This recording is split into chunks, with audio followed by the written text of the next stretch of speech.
I posted a new page with the materials and the assignment for week 4. We will be focusing on 2 things.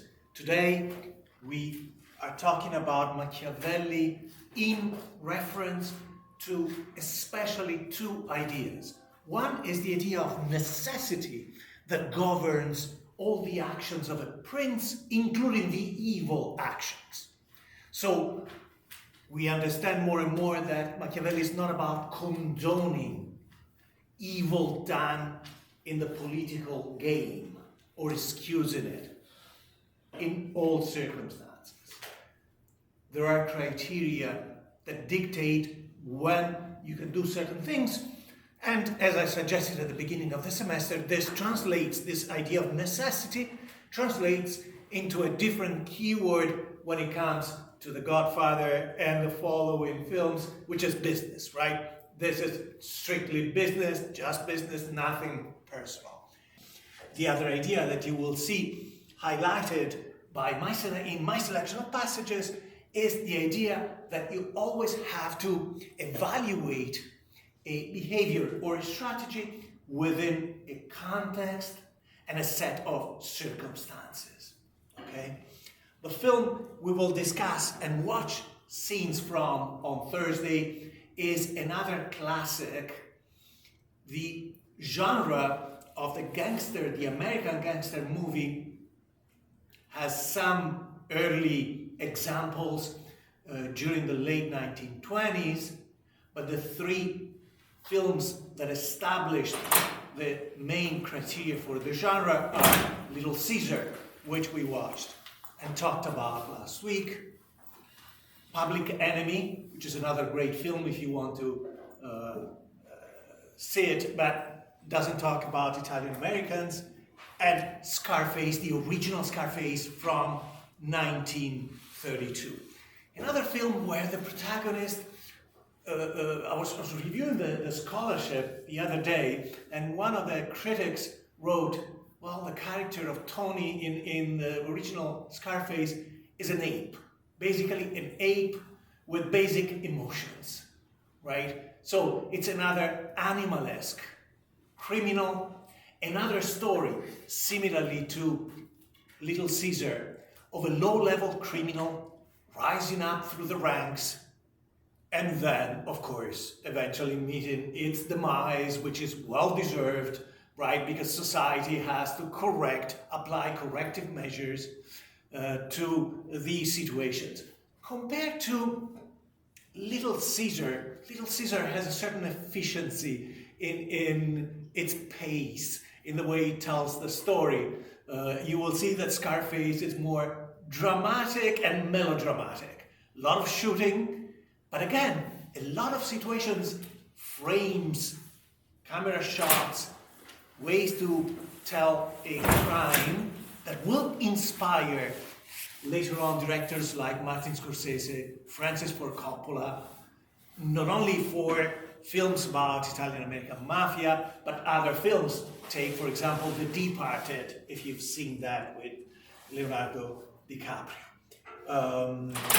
At the end of this page, you find, as I said, the assignments, and I want to show you a couple of announcements that I posted tomorrow at the Center for Italian Studies. If you're interested in studying abroad, you don't know how to do it, we have organized a panel with students who have done study abroad, with Stony Brook, people from the study abroad office, members of the faculty. So 12:45 is campus lifetime. If you have time, come by. You also have, as usual, light refreshments, fresh cookies from Uncle Giuseppe, and Italian coffee, if you like that sort of stuff. You will find a link to register, but even if you decide at the last moment, just show up. We have a room that is big enough for 45, 47 people. Later on tomorrow, but this is a virtual event, another interesting workshop organized by the Career Center about opportunities for people who want to take advantage of their language skills or don't know what to do with foreign language skills to further their career. And this is on Zoom, you register through Handshake.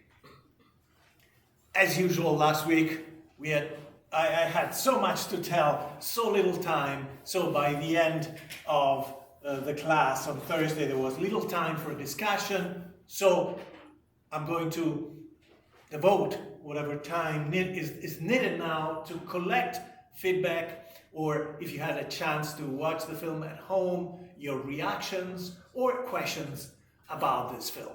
Anyone? Yes, Mark. So last class or last movie, it was actually like a YouTube link. Is it one for this too? Pardon me? Is it a YouTube link for this movie too? Because the last Most probably. Of course, I don't post YouTube links or others because they might not be permanent, right? Some movies are in YouTube today and the next day they're taken down because they don't have the right. So yeah, another platform where you can find some of these films is archive.org, right? The issue is that sometimes, especially for films from the 1930s, you often find different cuts, and therefore it's nice to have an edition that is close to the original film as it was released, rather than something else. Even for Scarface, I checked to see if I could post a link for YouTube, but I found one that was about 15 minutes shorter than the version you find on Amazon. So, and as usual, I posted a link to justwatch.com so that you can see which platforms offer this film. And Stony Brook students can also use Canopy with a K, which is another platform. Haven't checked if these movies are there. The Stony Brook catalog is kind of limited there. But it's simple enough, it's easy to check if a film is offered there. What else? Questions, comments, reactions to Little Caesar? Anything, we don't need to be formal, so any kind of reaction or question or comment is welcome. Yes, Anthony. While I was watching it, I couldn't help but what came to mind was like to be feared or to be loved again. Mm-hmm. And I think Little Caesar took advantage of the fact when he first came in and met Sam, he saw that everyone loved him a little bit too much, and then he made everyone fear him. Everyone meaning inside the gang? Or? Yeah, the gang. Yes, he got a lot of respect, right? He got a following there. Otero becomes his right-hand man, but others as well seem to have more respect for him than for San Vittori, which plays the part as if it were just a boss in an office, right? Not much of a criminal, especially compared to him. Right. But then, and that's the reason I put these two guys in this frame initially when they're in the diner discussing their future plans and deciding to move to Chicago. When you look at the two protagonists, clearly you see the good guy and the bad guy, right? The good guy who followed the advice of bad company and got into a life of crime, eventually was able to extricate himself from it, honestly, paying his price with justice, collaborating with justice, and the other, instead, somebody who is rotten to the core, who's a criminal who was born with ambition and determination, but only applied those virtues, those qualities, to a life of crime, and then through his career and the story of his character went deeper and deeper into crime until he had this kind of late repentance, this short episode of remorse when he said, "Mother of mercy, is this the end of Rico?" At the same time, when you look at these two characters and you think about the period, 1932, the years following the Great Depression, very much still in the throes of that crisis, these are two versions of the American dream. And think about all the props, all the scenes, the luxury that is shown in the various places, in the furniture, in the clothes, right? They both aspire to enjoy a middle to upper class lifestyle. The difference being that at some point, Joe stops taking shortcuts to get there. And initially in the diner, that is what he says. It's nice to have money, but then once I have money, I can go back to my dream, which is dancing. And Rico will keep taking shortcuts until he's gunned down, right? So the film is not really about crime or the criminal lifestyle. Is about goals that can be shared with the audience in the theater, right? They all want this lifestyle, but what are you willing to do for it? Anything else? Yes, Lisa. I thought it was interesting, a lot of these mafia movies are misunderstood to romanticize, but they're really more cautionary tales. And I feel like, very much so, yeah. Morality tales. Exactly. This movie made that much more obvious than something like The Godfather or Goodfellas, that they literally had the two, like you said, the two main protagonists show that so starkly. Whereas, like I said, The Godfather, it's like a little bit more... There is much more ambiguity. It's like, I would love to live that kind of life and blah, blah, blah. But this one was much more obvious, I thought. That made it really interesting. Yeah.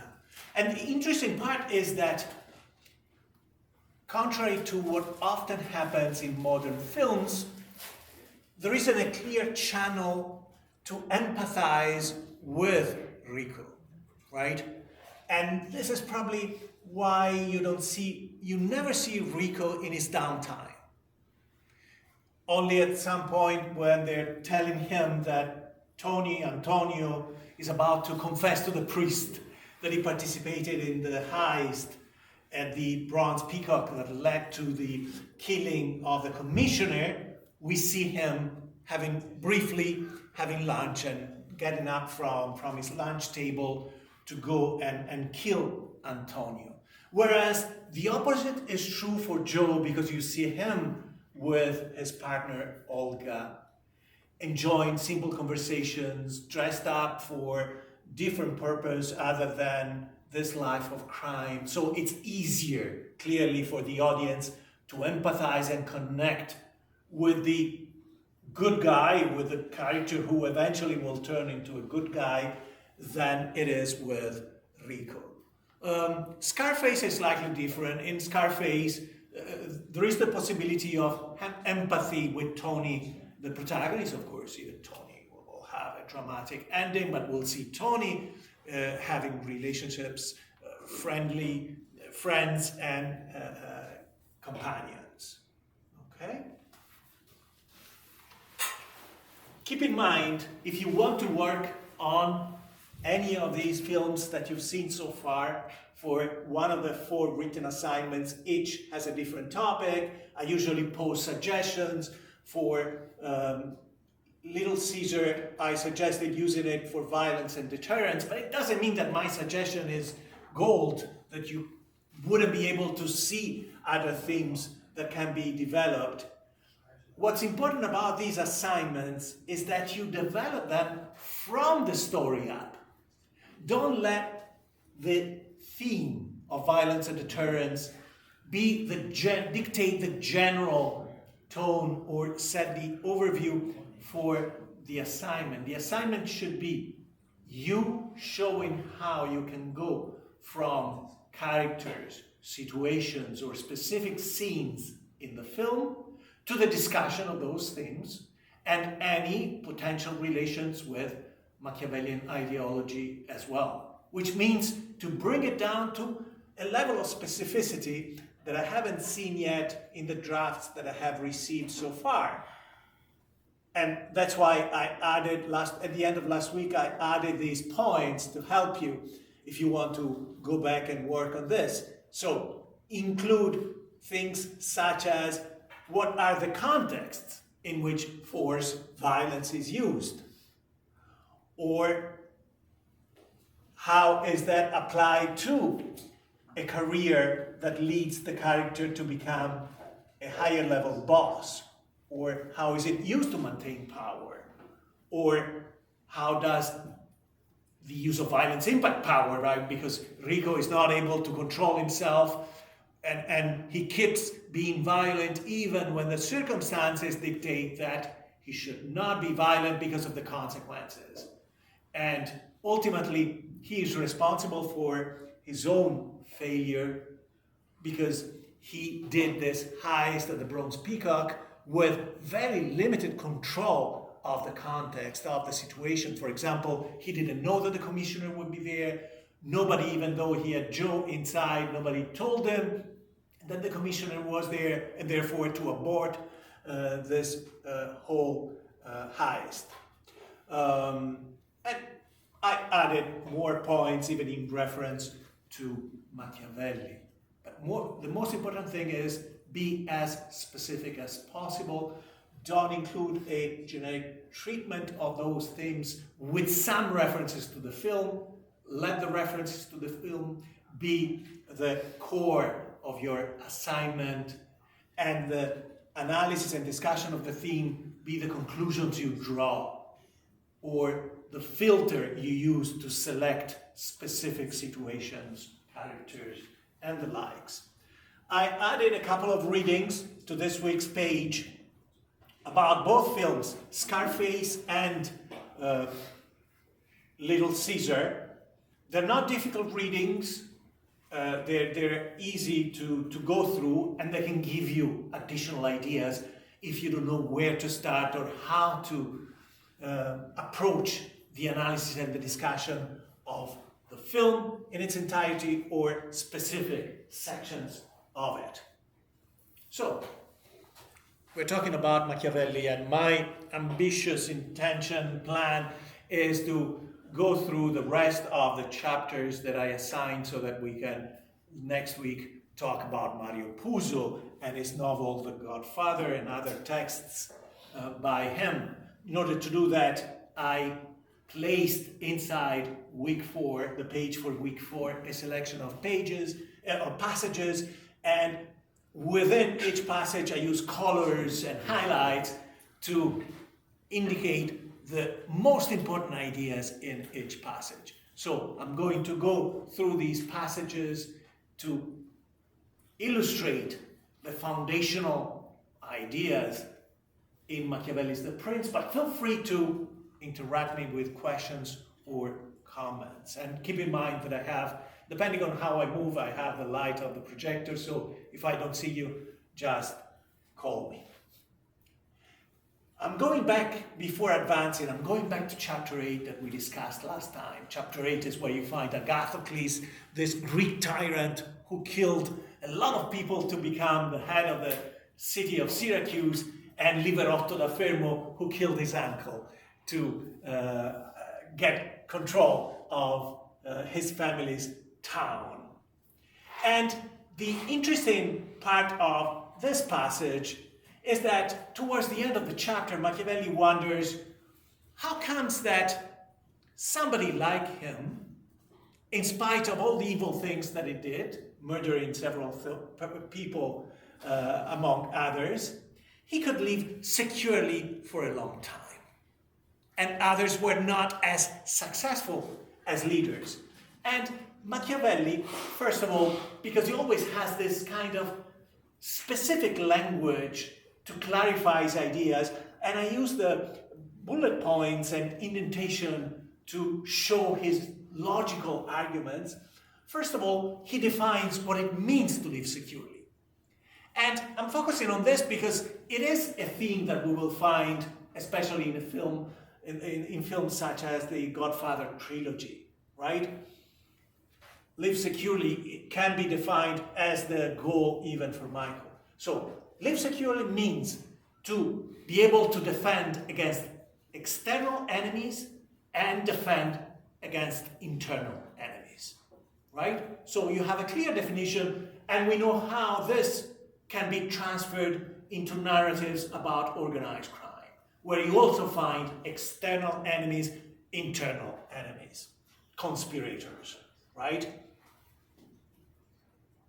And then Machiavelli responds to the question, right? How could he, Agathocles, live securely for a very long time? By relying on cruelties. And then he defines cruelties in order to make this point clear and specific, drawing a distinction between cruelties that are badly used and cruelties that are well used. That is one of the themes that you find in several chapters and passages of the Prince. What are cruelties that are well used? First, they're defined from their qualities. And the quality of well-used cruelty is that they're done at once. They're limited in time. And there too, you find immediate connections to the Godfather films, the first one and the third in particular, where you don't see a lot of violence throughout the film compared to Scarface, where you constantly hear machine guns used by policemen or by the bandits, by the gangsters. In Godfather 1, for example, a lot of the violence is concentrating during the scene where Michael becomes the Godfather. He's at the baptismal font, but in the meanwhile, his accomplices are out to clean the slate for his platform of power. So, done at once, not insisted upon, not spread through times. This is the quality. What is the outcome or the goal for a cruelty that is well used? Securing oneself. That is to say, stabilizing power, maintaining power, growing power. Securing oneself is just another way to say maintaining control, acquiring control, etc. But secondly, this is very interesting, this cruelty that is well used in order to be justifiable, in order to be necessary, has to convert into some kind of advantage, utility, for the subjects of the prince, of the leader that is using this. Which is interesting in my view, because it tells you in here more implicitly. In other passages we'll see that expressed openly, that you cannot just use violence for the sake of violence. There has to be some kind of justification, and that justification has to be manifest. Which means that your subjects, in the case of the films on organized crime, the members of your gang, the family, the members of your community, will see that whatever you did produced a material advantage for them. Okay? So even in this context, which speaks about cruelty, which is another keyword for violence or force, there is an indirect reference to influence. This kind of cruelty converted into utility for your subject will eventually enhance your image and increase your influence, therefore. The cruelties that are badly used are those that extend in time. And again, they have an impact on your image. People will think that you're not providing stability, that you are an element of chaos and entropy, and there will be more people who have an interest in eliminating you as a leader. Let's proceed with the new chapters. Chapter 15 are about the qualities that a prince is praised or blamed for. It begins with a famous statement by Machiavelli, where Machiavelli is saying, my treatise is not about utopian politics. It's not about an ideal world. And probably what he had in mind was Plato's Republic, this political treatise by Greek philosopher Plato. And Machiavelli picks a more pragmatic approach. Of course, the other model he might have been thinking of was the model of the medieval treatise about Christian princes and what it means to be a prince who has received power and authority from God and has to comply with the rules of the Bible. The next thing that I want you to fix your eyes on is the passage in red at the end, where Machiavelli says, a man who would wish to make a career of being good in every detail must come to ruin among so many who are not good. Because this is the introduction of the other theme of today, circumstances or context.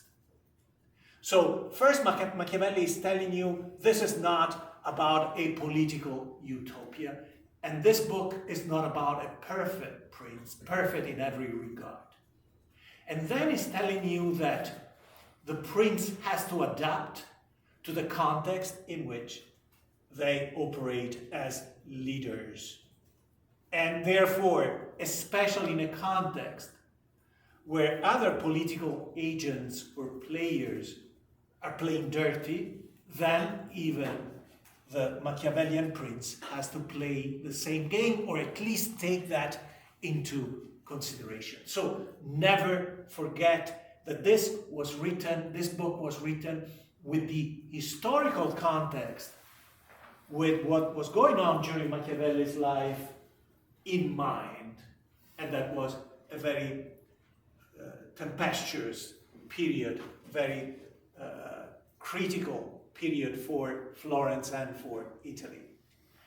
And at the beginning of this passage, you find one of the crucial points in Machiavelli, and in some ways the limiting factor, the limiting idea for Machiavelli, because there is something of a utopia, or a psychological utopia in Machiavelli. This idea that the perfect prince will be able to be not good or good according to what is necessary in a particular context, place, or period of time.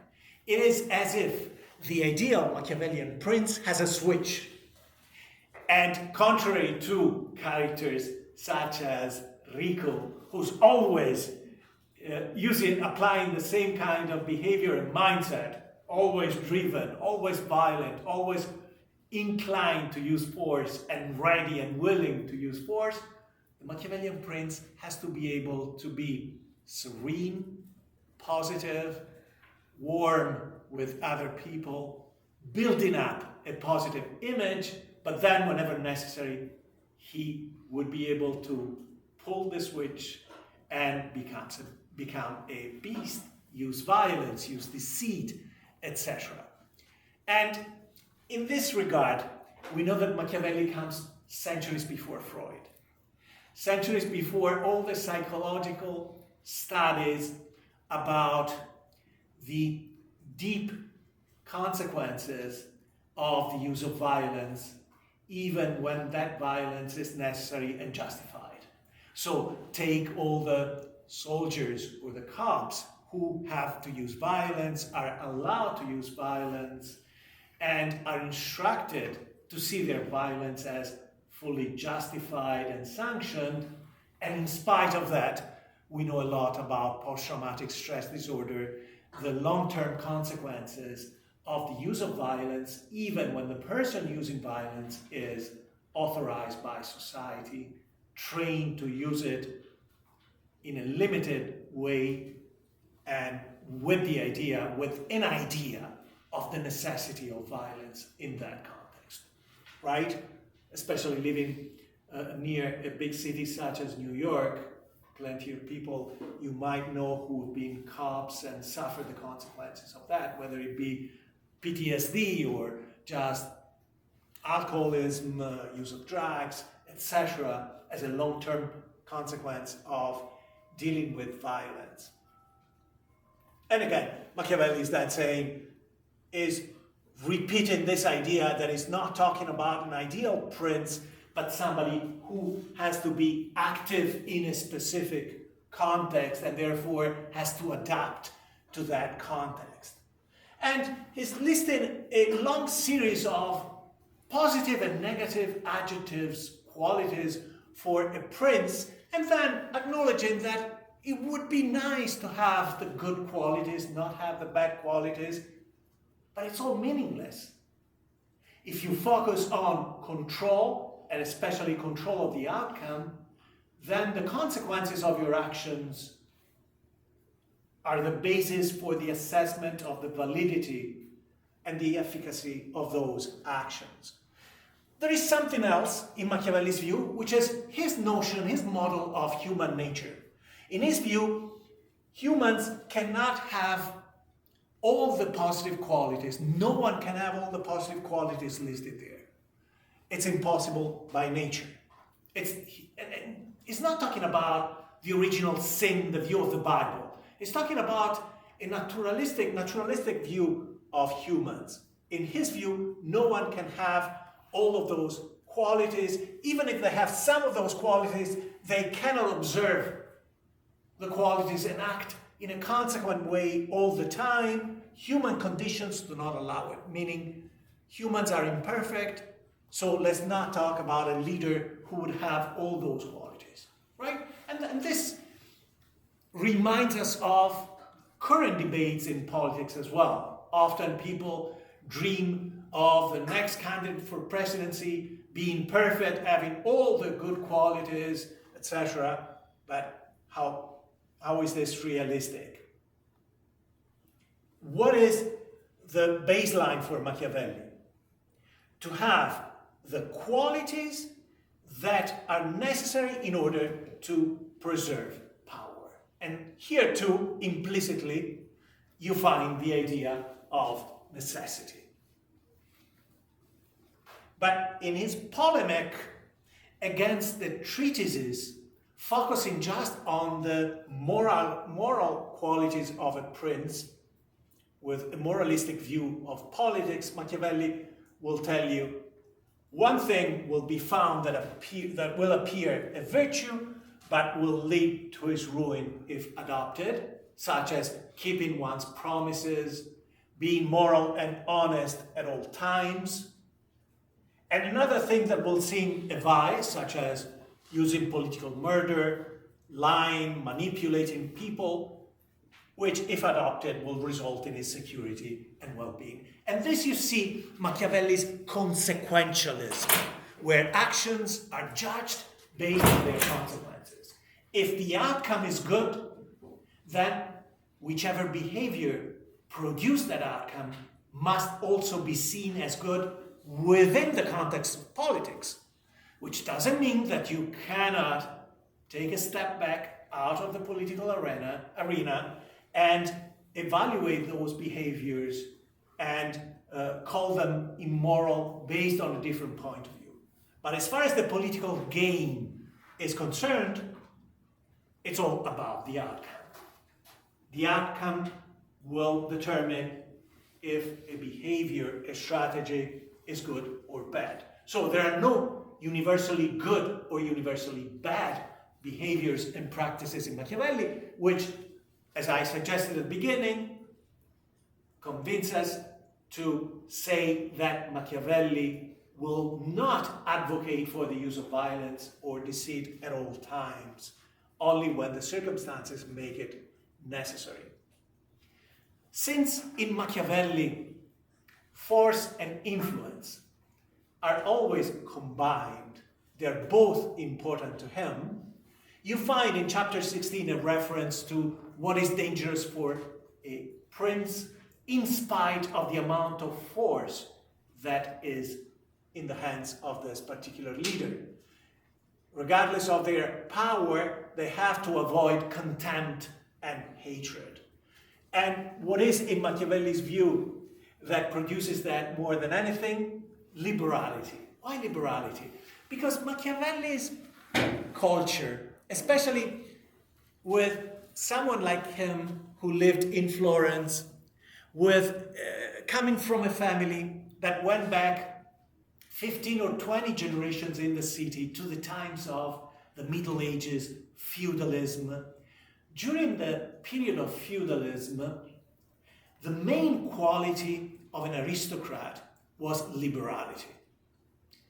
Not giving any consideration to money, entertaining people, spending money to give gifts, to organize celebrations, banquets, etc. And Machiavelli and the people of Florence from his time saw that as a danger, because how can you afford this kind of lifestyle? Money is important in a capitalistic society because you need money to be reinvested, applied to new capitalistic venture and produce more money, right? So liberality, for the sake of building up a reputation, is just a money pit, where you will need more and more money in time to maintain the same reputation of being generous. And therefore, he fixates on this, on the idea that if you want to be generous, you'll end up being rapacious, that is to say, taking money from other people, and people under your power will hate you. Chapter 17 goes back to the qualities of a prince, saying once again, there is an idealistic, utopian view of leadership whereby a prince should be compassionate and not cruel. But however, in the real world, things are different. And it goes back to his favorite leader, Cesare Borgia, the son of Pope Alexander VI, to say that he was reputed to be cruel. Much more than that. As I said, people were calling him openly a monster during that time in documents, historical documents. However, what the world calls cruelty within the reality of the political context where he operated produced a good outcome, and if the consequences are good, then the actions must have something good as well. You see that? So this is the demonstration, the example mentioned by Machiavelli. Cruelty of his, the cruelty of Cesare Borgia, restored the Romagna, brought back peace and order into this part of Italy, of northeastern Italy, conquered by Borgia, unified it. Unity is also a positive always for Machiavelli, and restored it to peace and faithfulness, where faithfulness is, in modern terms, compliance with the laws. The idea being that humans are imperfect, their nature is always leads them to behaviors that are not good, unless there is a strong leader that forces them to behave, obey the laws, and therefore bring more order and stability to that social context. The counterexample is the example of my hometown. I'm from Pistoia, and Pistoia is mentioned by Machiavelli and in other books as a bad example because of the feuding that went on there for about 3 centuries between 2 families, Cancellieri and Panciatichi, that involved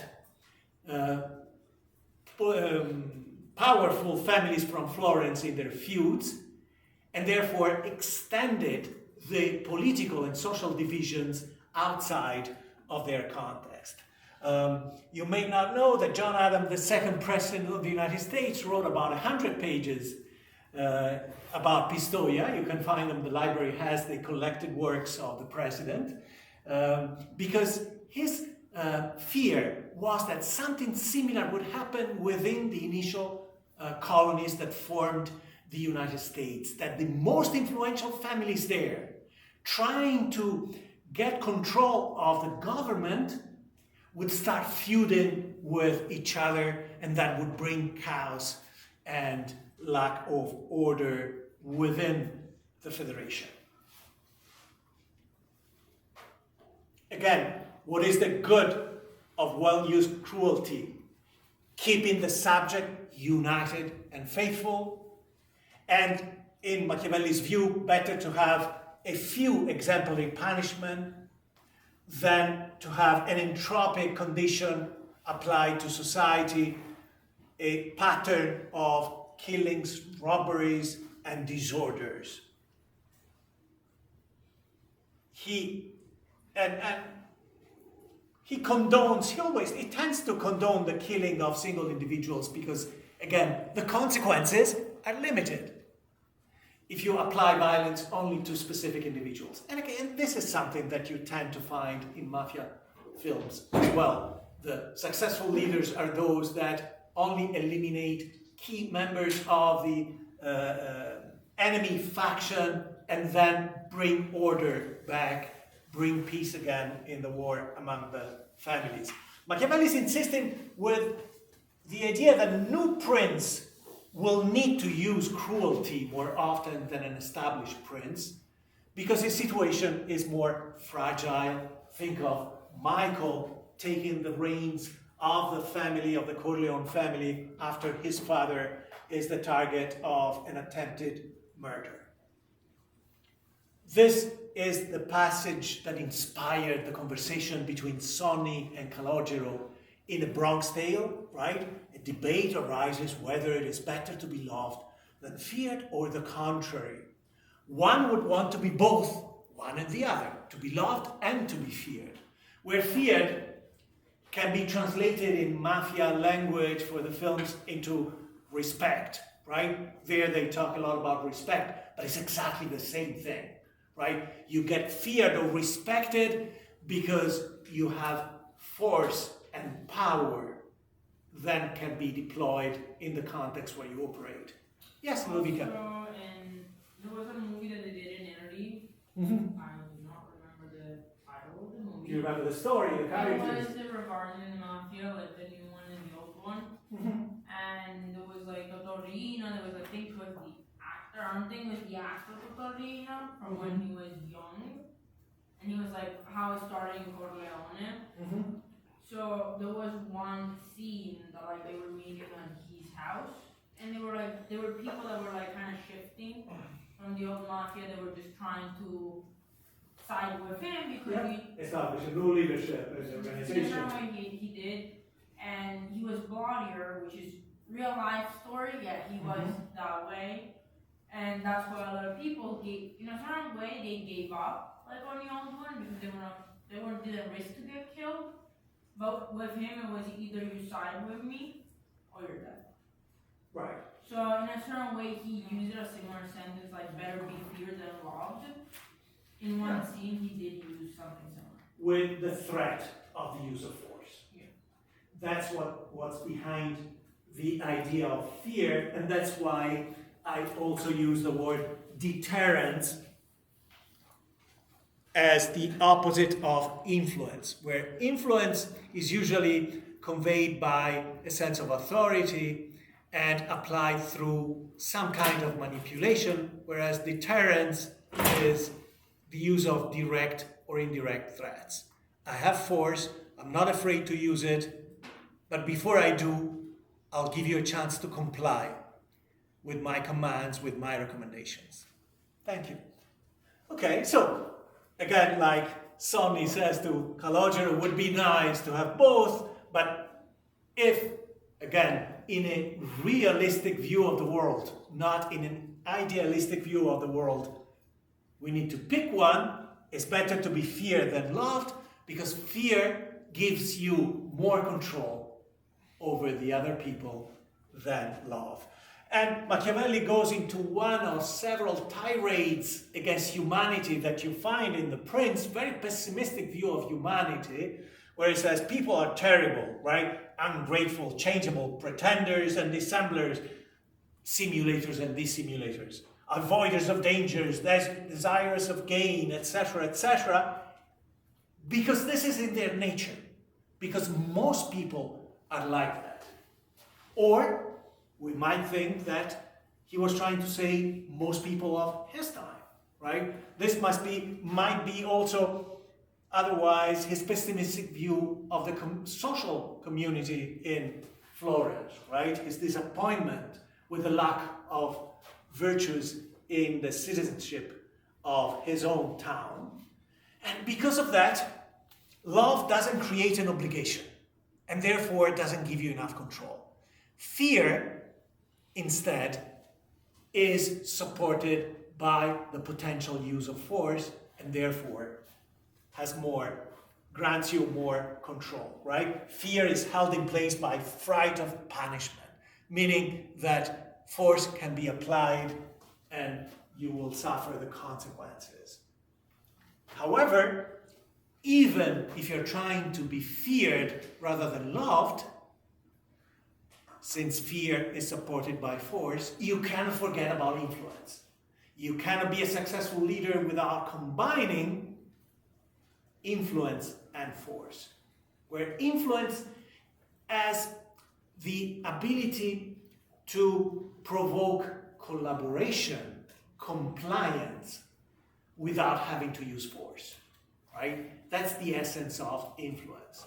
Whether you do it willingly or whether you're being manipulated, you are cooperating with an order from the leadership. Avoiding hatred means never have a negative effect on your influence, never have a negative impact on your own public image. And this is something we don't find in Little Caesar or Scarface.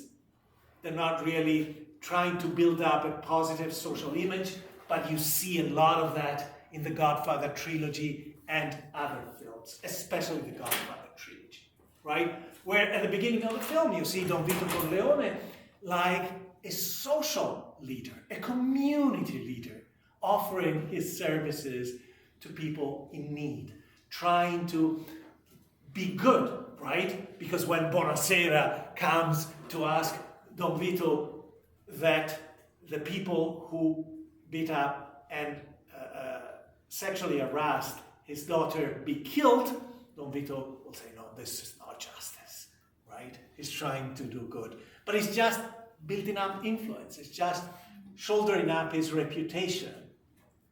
And Machiavelli insists a lot about not taking the property of others, not taking the women of others, which, of course, you find a lot of references to even in the films about the mafia. But he comes from a specific context in Florence. Florence was a mercantile society, a mercantile economy. It was supported by the activity of merchants, and property to those merchants was essential to their business activity, right? However, even when you have to do something, take someone's life or take someone's property, you cannot just do it because you have the force.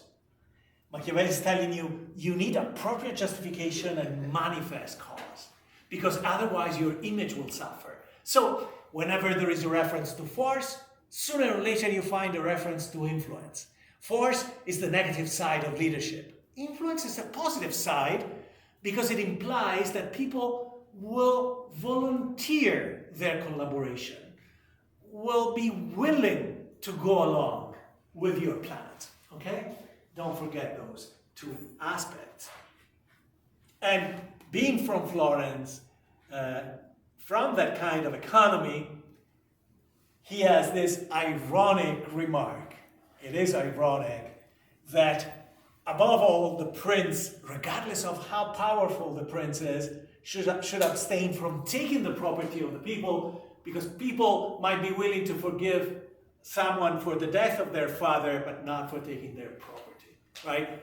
And it's very much the ideology of a merchant, but again, it's Machiavelli who was very ironic in life, not just in his writing, that is targeting the mindset of the Florentines. And there is a long tradition of people in Italy, and especially in Tuscany, teasing the Florentines for this mentality.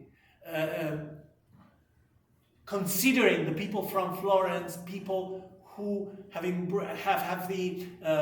adopted the same mentality of a shopkeeper, a very material kind of view of life. Chapter 18. Should princes keep their faith, meaning keep their promises, respect treaties, agreements, or any kind of promise made to someone? And you know the answer at this point, right? Because I give you the key, the consequentialism of Machiavelli. What are the consequences of keeping one's faith? If the consequences are positive, then by all means you should keep your promises, because that would only support a positive view of your public persona. But if the consequences are negative, if your power will suffer, then you shouldn't keep those promises within that context, right? In fact, Machiavelli is suggesting that people who use cleverness, where cleverness is a label for lying, deceiving, and such, those immoral leaders have outdone the ones who founded themselves on sincerity.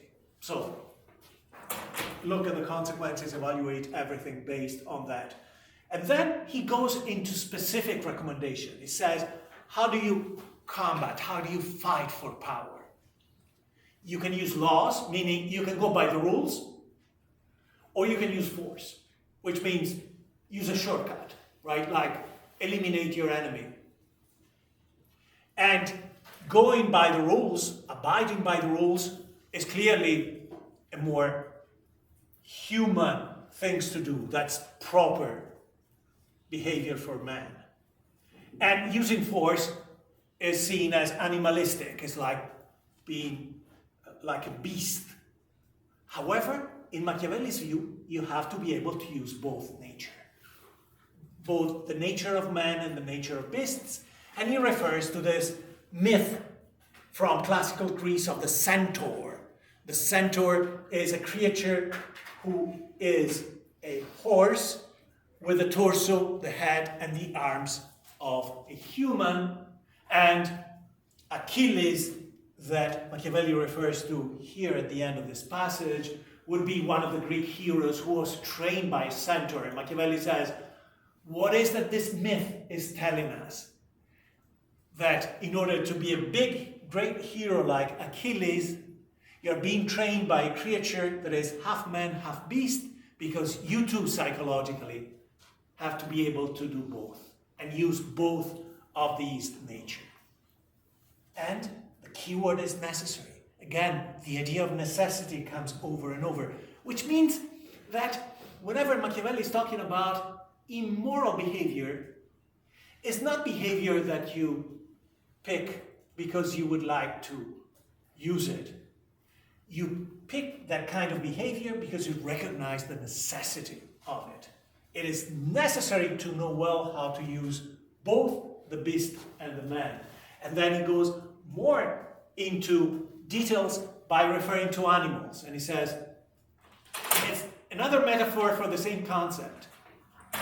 It's necessary for the prince to imitate both the lion and the fox, where the lion represents force and the fox represents cunning and therefore influence, manipulation, right? The lion cannot defend from the traps, the fox cannot defend from more aggressive and bigger animals.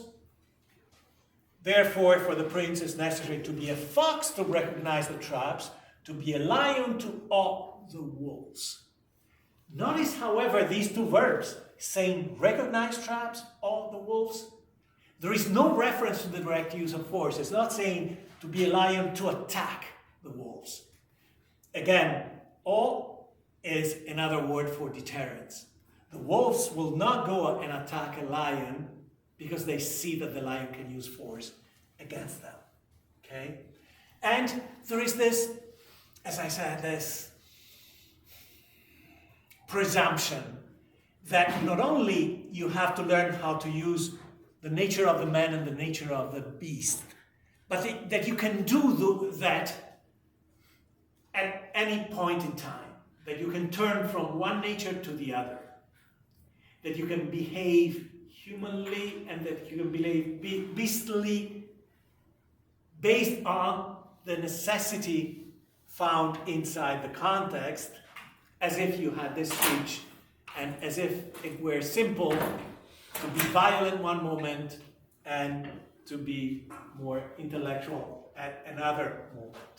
And the circumstances, the nature of the game, is what supports the statements and the recommendations by Machiavelli. If men were all good, this precept would not be good. You cannot be good because other people will play the game in a way that is not necessarily moral. However, notice how he's always concerned about influence, about the positive image of the prince, saying, nor does a prince ever lack reasons to legitimate the painting over of his non-observance. So even when something is done that is not moral, honest, or legal by a prince, you need to cover it up. You need to protect your image. You cannot be seen just as a violent tyrant. And again, I don't have to tell you that Michael Corleone will do a lot of that, right? Michael is a ruthless criminal. More and more through the story up to the third film, but he's always trying to come out as a father, as a good leader, as someone who cares about justice and good values of all kinds. Again, in this passage, he's talking about masking this nature, masking the negative behavior of the prince, being a simulator and a dissimulator, a pretender and a dissembler. And the fact that men are simple because the necessities of men are different from the necessities of leaders. That the necessities of the subjects are applicable to a smaller context. They're more basic, more primary, so it's easier to use deterrence, fear, or manipulation and influence to have them align, comply with your plans. And again, always insisting that if you have positive qualities, then they can be an obstacle. Because if you're truly good, if your nature is that of a good, honest, sincere individual, how can you then change that to become cruel when necessity dictates that kind of behavior? Right? And therefore, you have the combination of the ideas found so far in this passage. The leader needs to have a spirit, a mind, disposed to change as the winds of fortune and the variation of things command him. You have to be able to adapt to the circumstances. Okay? Not to depart from the good if he's able, but to know how to enter into evil when he needs to. So the prince has to be good and evil depending on the circumstances. And with the usual attitude, despising the people who are under the leader, Machiavelli says, men in general judge more with their eyes than with their hands. Meaning, people will be either willing to believe that you're good, or they will not be able to see that you're not good, because they don't really know you. And at the end of this chapter, Machiavelli comes close to the statement that is attributed to him: the ends justify the means, which is not a literal quotation from the prince. The closest we get to that would be in this passage: in the actions of all men, and especially of princes, where there is no judge to whom to protest, meaning they're at the top in the pyramid of power, one looks to the end. That is to say, one considers the outcome or the consequences first, which was what I suggested before, Machiavelli's consequentialism. You judge the behaviors based on their consequences. But this is true for a prince in Machiavelli's view. We're not really sure that Machiavelli would in fact condone or advocate for Machiavellianism applied to the life of a specific individual in the same way. Because where is the justification in the personal outcome? How do you establish a higher level of necessity for a single individual, the same kind that you find at the level of the state, right? And the other idea is that Machiavellianism works for people who are close to the top of the pyramid of power, top of the hierarchy, exactly because you don't have to necessarily face the consequences, right? The more power you have, as a senator, as a member of the government cabinet, as a president, and the less you're exposed to the consequences of your Machiavellian actions. The same is true for mafia and criminal organizations in general, because they're not limited in their power to the organization itself. They usually connect to politics at the local, regional, or state level, right? Which is also the intuition of showing at the beginning of the film, The Godfather, this marriage as a social event with a lot of people participating, showing how well connected is Vito. Lisa. So I'm curious, are you saying that like that logic cannot be applied to maybe just like a regular business? If you want to say even Walmart, the CEO of Walmart, would he be able to? Yeah, does again. that logic still apply, or is it separate because it's not politics? Well, no, it can be applied to Walmart exactly for that reason, because a corporation as powerful as Walmart is able to finance lobbying, Yeah. will have multiple lobbyists, will have senators, representatives of the House, at the state level, the federal level, in their pocket, that they can maneuver. The idea is of Machiavellianism at the individual level would be the following, which is an example from an interesting book, a bit silly, but very successful in the 1990s, which is What Would Machiavelli Do? Inspired by the famous statement, what would Jesus do? In What Would Machiavelli Do, Stanley Bing, who was a journalist, gives you the following example. There is a manager in an organization who has to submit a project or a report by Monday, but he's not done. He wants to go and relax and play golf during the weekend. And his assistant, he's Bob, she's Mary, clearly generic names, requested time off. He knows that his assistant is going on a vacation during the weekend. So Stanley Bing would say, if you're truly Machiavellian, you will use your influence or the fear you generate in somebody who's underneath you as a manager to have them complete this report, finish this project, even if they have to ruin their plans. So you have the power to control the outcome. But where is the necessity here? How do you evaluate the necessity? Because when Machiavelli talks about necessity, there is a certain objective quality to it that other people would recognize this necessity. Because if you think about Machiavelli's overall political context as someone who cared about Florence and Italy during a period when both were under attack,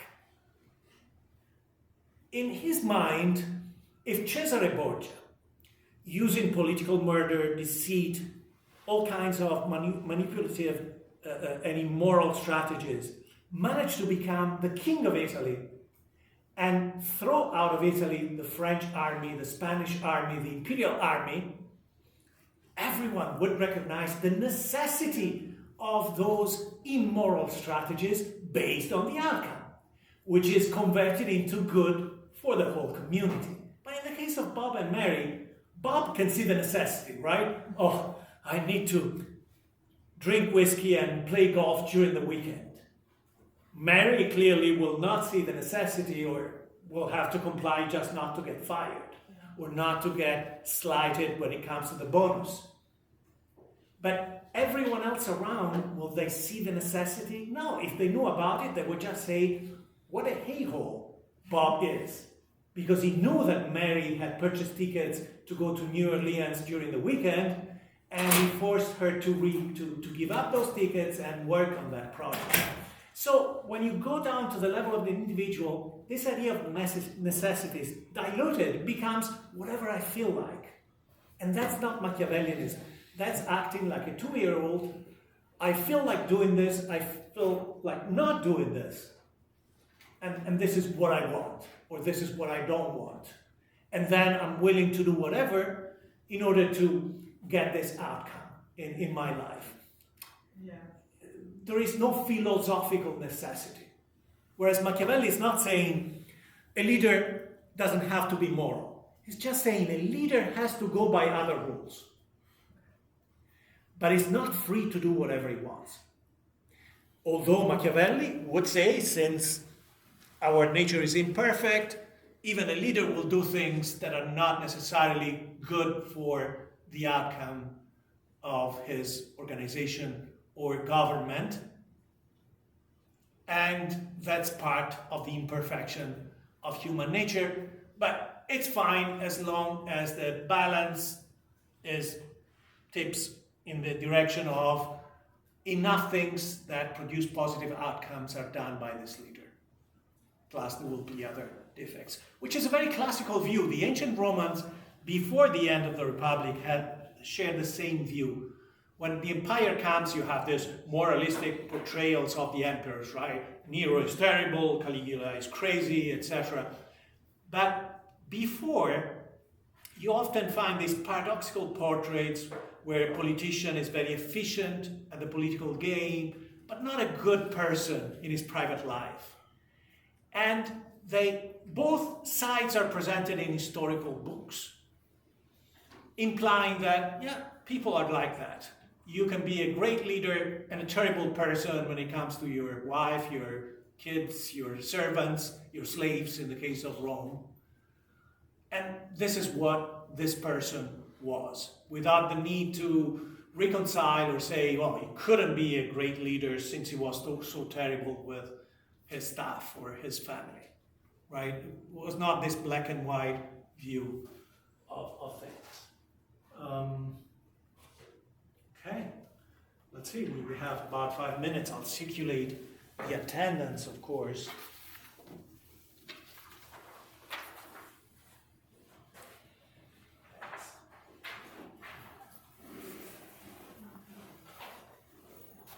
Again, chapter 19 talking about influence, right? It doesn't matter how much force you have if you don't have friends and allies, because this way you'll be more exposed to plots to overthrow you, conspiracies.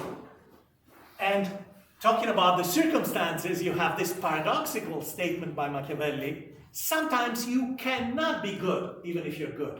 Because, for example, if you exist in an environment where the people around you are corrupt, you cannot be seen as honest, otherwise they will not trust you, right? So if you go to prison, you cannot be seen as the good, innocent guy, right? That's the kind of strategy that you find usually presented in films. So the circumstances dictate the image you need to project in order to have influence associated with whatever force you have in your position of power.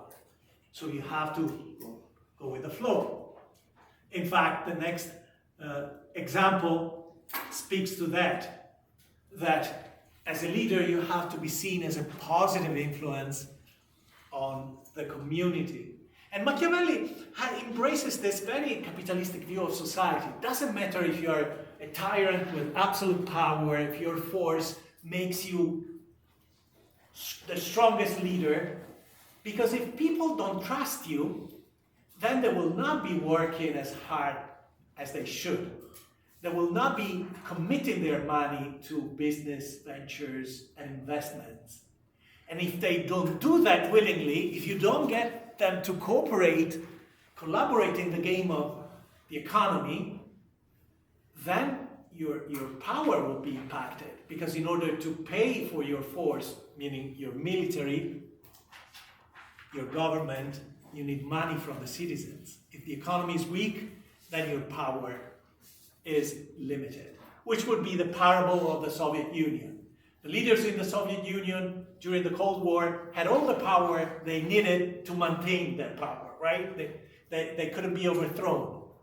But the people underneath in agriculture and other kinds of business were not trusting the government, therefore not working, and the economy was weaker, and that led to their demise eventually. Chapter 25 is the last one that I included, where, just to summarize, Machiavelli talks about fortune. Fortune in here is another way of saying external circumstances, whatever is outside of your control, Machiavelli calls fortune. So it's not destiny, it's not luck, it's just the things you cannot control. Simple things from the basics. The family you're born into, not something you control, right? And that might affect your career as a leader. If you're born into a powerful family, your leadership will be easier to achieve, right, etc. The opposite can be true. If you're born into a poor family, you'll have to fight for your leadership, and this will strengthen your character, etc. And, of course, fortune, Machiavelli is aware that what he calls fortune, others call God or providence, and he wants to say things are not governed by fortune. That, in his view, we're in control of about half of what happens to us. And there is as much that we can control. Meaning, we don't control everything. It doesn't matter how powerful a leader you are, you don't control everything. But you cannot claim that whatever happens to you is the result of outside circumstances, right? You have to be aware that there is a lot you can control. And then he has two metaphors, equally famous.